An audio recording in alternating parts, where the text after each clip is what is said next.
that we've gone through the jar, were there any last questions that come to your mind?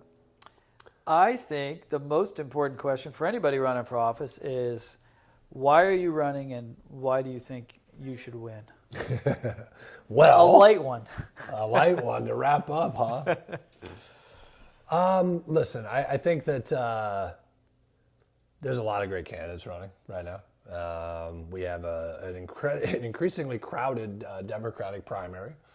There's currently 4 candidates for the Democratic primary, which is May 5th, for those of you wondering when this whole thing shakes out.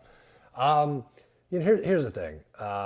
You look at kind of who's running right now. We've got Ed Fitzgerald, and I think that we owe him a great deal of respect for his public service. He's somebody who's served in a couple of different roles.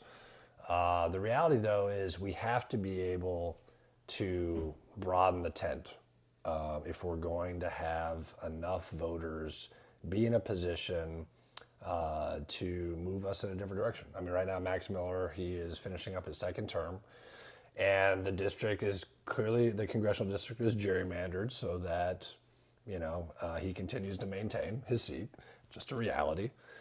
And so the only way you're ever going to change it is to bring in more independents and even Reagan Republicans who say, you know what, I think we can move in a different direction. I think I have affordability concerns, and what Max Miller is supporting in Washington, D.C. hasn't gotten us to a better place. And so when I look at somebody like Ed, the problem is a lot of people are going to have their mind made up based upon the baggage he brings to the table from when he was in public office and obviously ran in a very high-profile governor's race a little over 10 years ago. And so they're going to have a set of expectations and preconceived notions about who he is that'll make it more difficult to bring new people into that tent.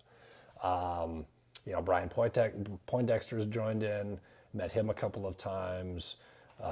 Good guy again, heavily involved in labor union, and he's been on the city council in Brook Park. Again, that's fantastic, and we appreciate his service.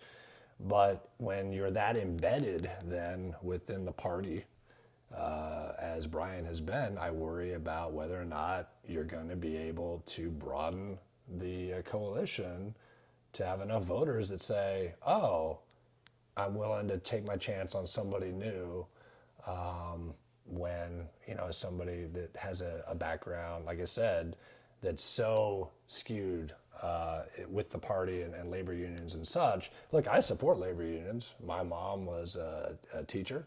I actually stood on the picket line with her in '94 in Anchorage, Alaska when I was growing up. And the last time that they unfortunately had to have a strike, you and I worked with our teachers unions in Bay Village to establish mutually beneficial contracts that help our teachers, also help our students.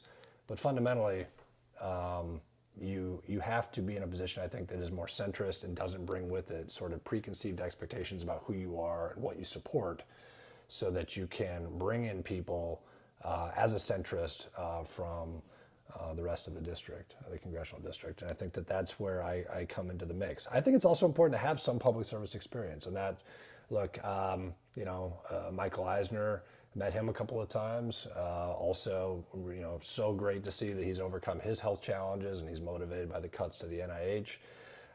But I don't think Congress is a place for on-the-job training. The reality is the experience that we had serving on the Board of Education, you as well with Bay Village and the City Council, it gives you an understanding of what it takes to listen to different perspectives, to bring people together in sometimes controversial times and heated times, to dial down that temperature and help us remember that we're all on the same team. We don't all have to agree, but we remember we're on the same team and what we're moving toward together. And so all those reasons, I guess, that's where I see myself then as that sort of Goldilocks in the middle option, is somebody doesn't